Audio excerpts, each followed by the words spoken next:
Hi, welcome to Release Your Wings. I'm Keith Woods, Dean of Faculty at the Poynter Institute in St. Petersburg, and I'm here with Shireen Chatter, Director of the Tampa Brahma Kumaris. We're talking in the series of powers about the power to face. And Shireen, maybe the most important question to ask first is, what is that? What does it mean to face? There are three things when we talk about the power to face. There are few things you have to face. And the three most important things is you have to face your own fears, your own shortcomings, your own insecurities, and that's one. And then the second one is you have to learn to fulfill your responsibilities. So you have to face up to your responsibilities, whatever your responsibilities in life may be. And the third one is that you have to be able to face and also resolve obstacles, whether they are internal obstacles or external obstacles. Well, that's life that you've just described, at least the last one, kind of facing the obstacles that are in front of you. When we talk about facing... As opposed to running away. Sure. And each of those, though, has built into it a negative. There's a reason why I don't want to face some of those things. Isn't there also facing my abilities, facing my responsibility for achieving what I can achieve? Right. So talk first about the insecurities piece of this. This is confronting what's there. Right. But I may first need help recognizing that it's there at all. How do we get there? Recognizing that I have something Sure. that, like an insecurity. Sure. What I've realized with my own life is it's not necessarily that the insecurity is bad, but the insecurity seems almost insurmountable, that I get afraid of it. But what I've realized is that it's like a paper tiger. It's like it seems very real from far away, that it's really ferocious and real from far away. And as I get closer, then it's almost like it gets shattered. Like you realize, then I notice that it's just a paper tiger. It just seems real from far away. And so when you're asking me, how do I recognize that I even have an insecurity, is that when we speak about the power to discern, the previous time when we spoke about the power to discern, that's when we notice that I have an insecurity, that this is what is there. And so I am coming into the power to face with knowing I have a particular insecurity, but I don't want to face it. But what I've noticed is that facing it is much worse in my head. It's almost like there is this mythical tiger about it, that it's so much more ferocious in my head than in reality. Would you say the same thing about the external obstacles that I have to face, that they maybe are not as bad as they seem, which is what I take from that? Yes, yes. Anything actually. That's something about the power to face, is that with the power to face, with my conviction, with my tenacity to think that I am going to face whatever happens in my life, it comes with its own gift. And that gift is that everything becomes a paper tiger.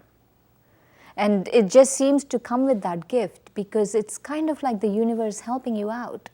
Yes, you can face. It's not as big a deal as you think it is. You can face it. Okay, so we're back to something that seems awfully easy in theory. Let's talk about how I get to the first stage of facing the insecurities in this case. The one quality I would need is courage. And the other thing I would need is a acceptance that intrinsically I'm divine. I am pure and I'm peaceful. That is who I am actually intrinsically. And so if I have the courage to accept that, if I have the courage to accept that my original nature is peace and my original nature is divinity, then it's easy to do the other part. But it's not that easy to have the courage to keep doing this, to keep thinking that my original nature is peace. I mean, courage is an interesting word to use for accepting something as, I would say, nice as this sense of divinity that you've described. Why do I need courage to take something that I ought to be happy to be getting? Because we live in a world where we are constantly fed otherwise, that I'm not good, or even I feed myself. I get into very limited thinking about myself, and then also I am around the world, when I go out into the world, whether the media or whether the people around me, that, oh, if you do this, then you're okay. If you do this, then you're okay. If you get this, then you're better. So it's never about whatever I am okay. Or actually, whatever I'm looking for, I can actually find within me. So that's never fed to me. So courage is needed because I have to break through all of those illusions, because I have to break through all of these preconditioning and preconceived notions that I've been feeding myself. Well, you've made the same two things that seem fairly different to me. The things that I fear within myself, which may have a lot to do with who I've been, how I've grown, what I've done. And then the things that are external to me, which may have nothing to do with who I am, but are in fact still working against me. Needing to face the problem that I'm having on my job, the problem that I'm having in a relationship, the challenges that I have making ends meet. Whatever the truth of my challenges might be, they exist. Right. And while I may be equally reluctant to face the external as I am to face the internal, they're not the same, at least from where I sit. So why do you group them as one thing? Because you still need courage to be able to do all of those things. Courage seems to be the underlying virtue that needs to go along with the power. That every power actually comes with certain virtues that you need. And actually they work together, that the power emerges a virtue, and once you have the virtue, it's easier to have the power. So it goes both ways. And so because there is an inertia about all of these three things, and I need to be able to face that, I need to be able to confront that, I need to be able to resolve that, I need to be able to fulfill something about that. That's why I'm grouping all of them together. Well, reducing it to the paper tiger, getting this personal understanding that this is not as bad as it seems, or as large as it seems, one step. What happens next? Actually, the paper tiger seems very ferocious till you actually go through it. It seems real till you are to go through it. That the tiger seems very real. And so the facing is this process of going through that, just looking at your weaknesses, looking at your flaws, looking at your fears, and seeing what they are, and just confronting them. Like let's say if I have fear of heights, which actually is not the right example, because fear of heights is very real. And how many ever times you go up on a mountain, you're not going to lose it. It is tall. Right. The tall is it's very tall. So I meant really not physical fears. Here, other fears, like if I have fear of failure, a fear of failure. And so what I feel is that if you go through and do something and you keep doing it, that you'll eventually not fail in that there is success for you. And the fact that you even did it is success. Because failure is something that it happens only when you give up. And so if I keep doing it, then that power to face happens after I go through it, after I do it. And so it's very important to keep doing it, to go into the tiger and to just go through the tiger. Well, it seems like the first prescription then is that do the thing that you're afraid of, and confront it fairly directly, which again, it seems a little easy when you consider that that's always been an option for anybody. I could Right. always choose to not fear failing, but I don't. Right. I may in fact choose to succumb to the fear and then not try. Right. So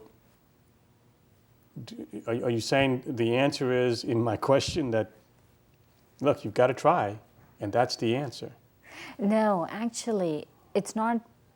It seems simple, but it is in a way simple, but to keep practicing, it's not as easy.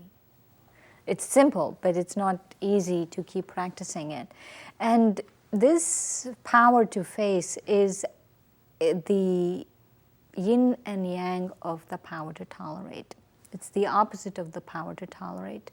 So in any situation, I need both these powers.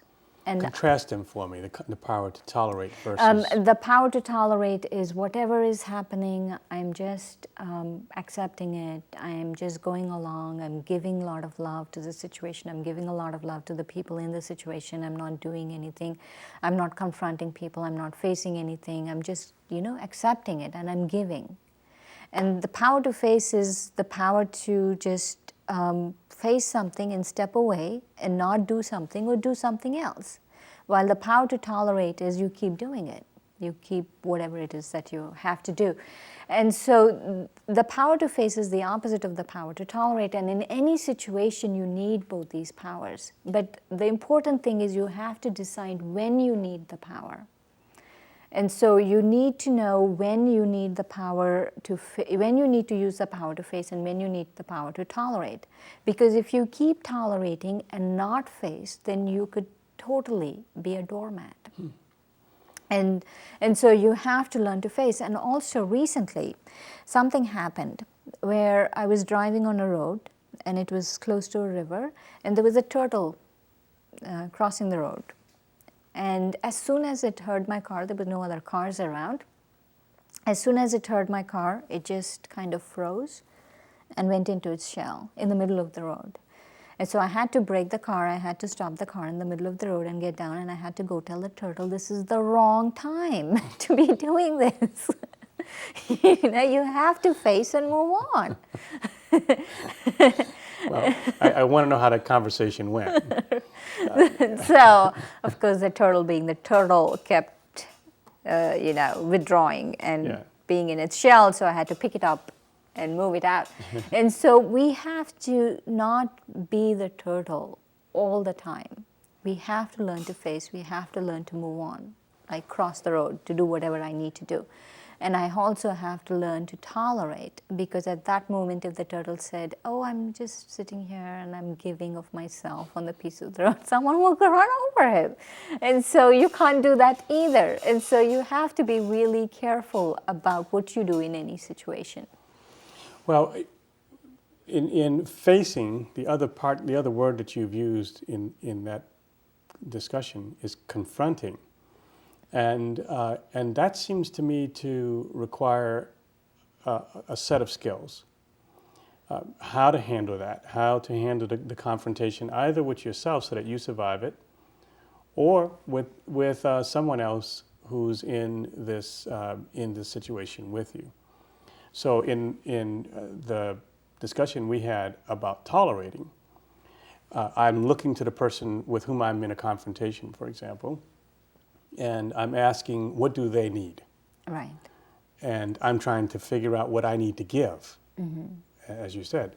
Well, what's the opposite behavior on the yang side of this if now I am in the same situation but needing to summon the power to face?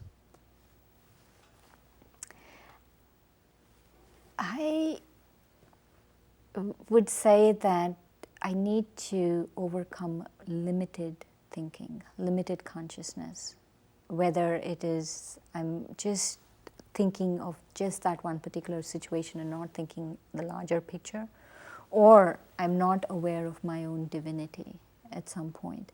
Because let's say many times it's my own fears I have to face. Even if there are external obstacles, the external obstacles come because of my own mistakes, something that I can improve. And so something that I can do. And so in that case, that I would really need to completely absorb into my being and live it, is that I am divine. My original nature is divinity. And so then what I would notice is that whatever external fears or insecurities or weaknesses or even responsibility or obstacles or anything, then what happens is, then when I recognize that, I would know that I am the master and they are the creation, that I'm actually the master of this creation. And so the opposite of that would be that I go away from limited thinking. The yang of what does the other person need is I go away from just limited thinking and putting myself into little boxes. And do what instead?